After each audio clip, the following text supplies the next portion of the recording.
Alhamdulillah wassalaman amma ba'da.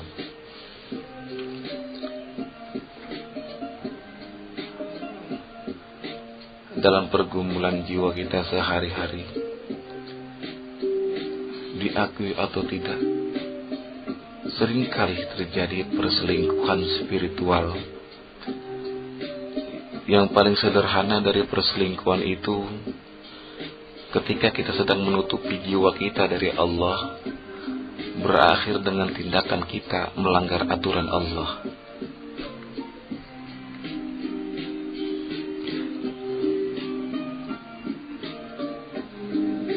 Begitu kita langgar janji cinta antara kita dengan Allah, kemahacemburuan Allah telah mengoyak jiwa kita tanpa kita sadari. Sudah begitu lama kita berpaling dari Allah. Bahkan Allah hanya kita jadikan alibi sehari-hari, kita jadikan alasan-alasan kegagalan.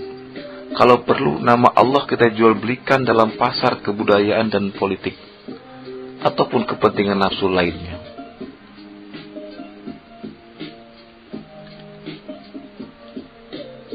Lalu Allah kita bikin tarik ulur dalam kolbu kita. Terkadang Allah begitu jauh, terkadang begitu dekat. Terkadang hadir, terkadang hilang. Dan terkadang pula kita dihempaskan ke hamparan hawa nafsu kita. Seakan-akan kita ini memiliki kekuasaan untuk mengatur segalanya. Bahkan termasuk mengatur Allah dalam gerak-gerik jiwa kita, khayalan dan persepsi kita. Bahkan nama Allah sering kita sebut hanya untuk diketahui publik bahwa kita akrab dengan Allah, kita ahli zikir, kita sering munajat pada Allah. Padahal hanya kebusukan jiwa kita yang mendorong demikian.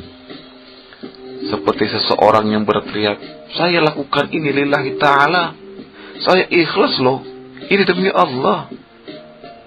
Sadar atau tidak, ia menikmati ria jiwanya agar disebut sebagai orang yang ikhlas. Dan inilah yang memang dimaui oleh masyarakat setan, perselingkuhan hebat.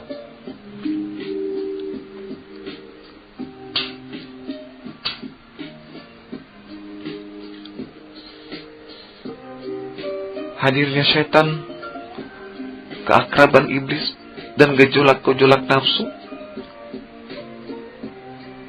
pada saat yang sama sebanding dengan hilangnya Allah dari gravitasi jiwa kita, dari denyut nadi dan jantung kita, dari gerak-gerik hati kita. Itulah tercabutnya iman kita kepadanya ketika Allah sengaja kita abaikan. Begitu kita sadar, ternyata sedang berada di tengah kubangan lumpur yang memuakan.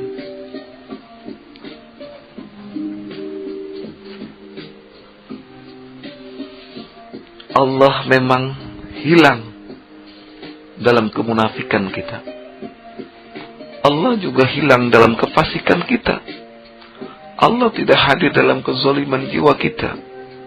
Allah begitu terlantarkan ketika hawa nafsu kita menyeret ke lembah kehinaan kita. Allah bahkan tidak diakui dalam lembah-lembah kekafiran. Allah begitu sebanding dengan berhala-berhala duniawi, berhala-berhala kita, ambisi kita, berhala-berhala harta kita, berhala pesona kemolekan.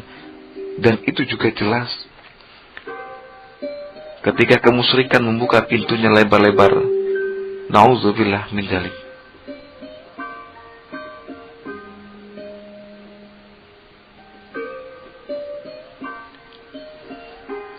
Kemunafikan dan kefasikan itu hadir dalam pergumulan hidup kita sehari-hari, dalam hubungan sosial, hubungan keluarga, hubungan bisnis dan politik, hubungan-hubungan interaktif kejiwaan kita antar sesama. Bahkan juga kita diam-diam ada yang menikmati kemunafikan dan kefasikan itu sebagai tandingan Tuhan dalam dirinya.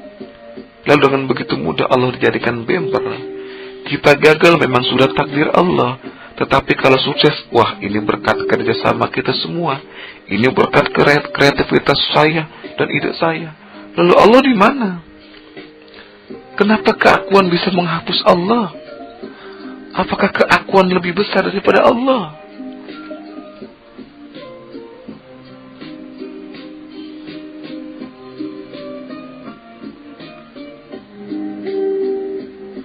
Hari-hari ini memang hawa nafsu sedang menjadi mendung di atas langit-langit Anda. Mendung itu sesungguhnya adalah awan penghinaan Allah pada makhluknya, dan hanya mereka yang selalu menghadirkan Allah dalam kolbunya yang terlindung dari penghinaan itu. Banyak orang-orang yang sedang stres, dan ketika menjalani tekanan hidupnya, mereka tidak kembali kepada Allah. Sangat terasa sekali betapa atmosfer ridho Allah tertutup oleh kepentingan ego masing-masing. Kemudian tentu saja seseorang kehilangan rasa ridhonya terhadap apa yang telah ditentukan oleh Allah.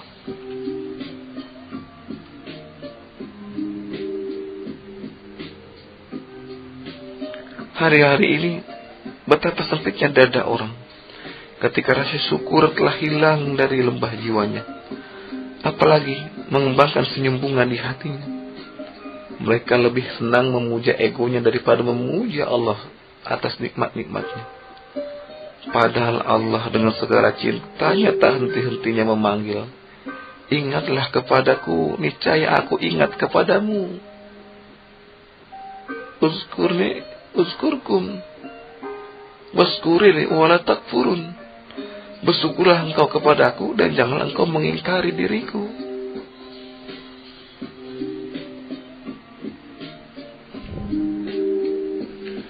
Hari-hari ini betapa banyak orang yang kelaparan dalam kegersangan arus kehidupan modern. Jiwanya lapar karena kalbunya tak pernah diteguhkan air dahaga yang menyejukkan. Tidak pernah disuapi dengan suapan-suapan zikrullah, syukur, tawakal, dan qanaah. Lalu di mana-mana berkembang virus yang sangat menakutkan. Penyakit jiwa yang berubah sosok-sosok kehidupan seperti binatang.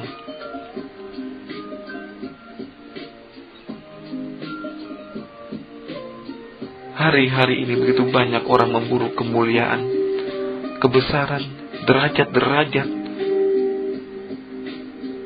Tetapi mereka lupa bahwa mereka tapaki adalah bukit-bukit kegersangan yang fana. Fata morgana itu merasuki cita-cita, hasrat, dan mimpi-mimpi. Bahwa gundukan tanah tinggi itu sesungguhnya adalah gundukan dari lubang-lubang kuburan kefanaannya, keruntuhan dan kehinaannya. Lalu Ibnu Athaillah Al-Askandari mengingatkan, janganlah kalian mencari kemuliaan pada hamparan kehinaan yang sirna. Carilah kemuliaan pada hamparan yang abadi, tak pernah fana dan sirna. Dan tak ada keabadian yang menjadi harapan kita semua, melainkan Allah yang hadir dalam kebersamaan kita.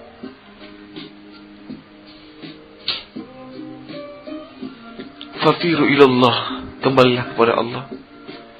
Sebagaimana ketika Rasulullah Muhammad SAW dipeluk oleh malaikat Jibril alaihissalam di gua Ghafaran Hira. Iqra bismi rabbik, bacalah dengan nama Tuhanmu. Lalu Rasulullah membaca dengan nama Tuhannya, dan nama itu tidak lain adalah Allah.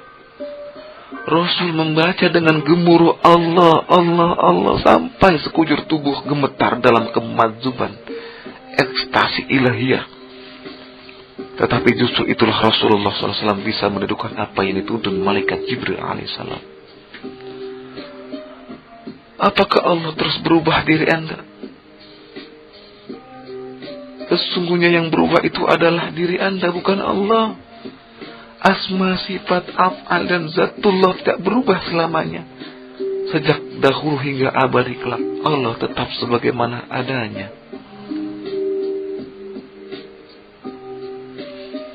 Apakah Anda masih terus menggugat Allah, menggugat janji Allah, menggugat cintanya Allah? Padahal gugatan itu adalah keresahan hawa nafsu Anda yang sangat pahit ketika menerima kebenaran Allah. Dan gugatan itu akan berhenti ketika Anda sudah mampu menggugat diri Anda sendiri. Sebab kesombongan intelektual Anda, kesombongan moral Anda, kesombongan jabatan Anda, kesombongan fasilitas dan kekuasaan Anda, kesombongan harta Anda, kesombongan popularitas Anda hanyalah kotoran debu yang membungkus diri Anda. Lalu Anda duga itu sebagai kemuliaan. Pada hakikatnya adalah kehinaan. Apakah Anda masih terus mencari Allah? Padahal Allah tidak pernah hilang. Allah tidak ghaib. Allah juga tidak pernah bergerak dari sisi Anda. Hanya imajinasi liar Anda lah yang melemparkan diri Anda dalam hijab yang gelap, sehingga Anda merasa kehilangan Allah.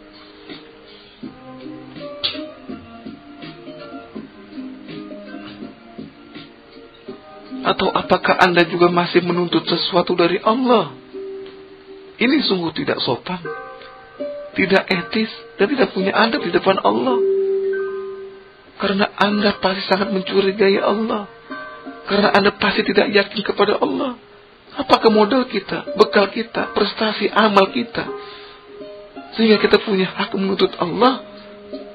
Padahal kita tidak pernah memiliki modal, tidak pernah berbuat, tidak pernah membuat bekal. Sebab yang menggerakkan kepatuhan, amal, taat, ibadah kita itu Allah juga.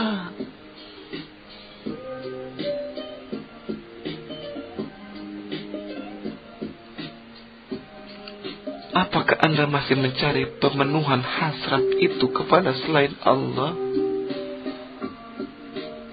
Apakah Anda masih mencari pemenuhan hasrat itu kepada selain Allah? Sungguh Anda tak punya rasa malu kepada Allah. Bagaimana bisa Anda lakukan tindakan seperti itu? Sedangkan Allah mencukupi Anda, Allah melindungi Anda, Allah mengijabahi setiap doa Anda, Allah memberi nafas Anda, Allah menjalankan darah Anda, Allah mengalirkan darah Anda, dan Allah meletakkan jantung Anda. Lalu kalau Allah memeluk Anda, kenapa Anda masih sempat berselingkuh, berpaling kepada selain Allah?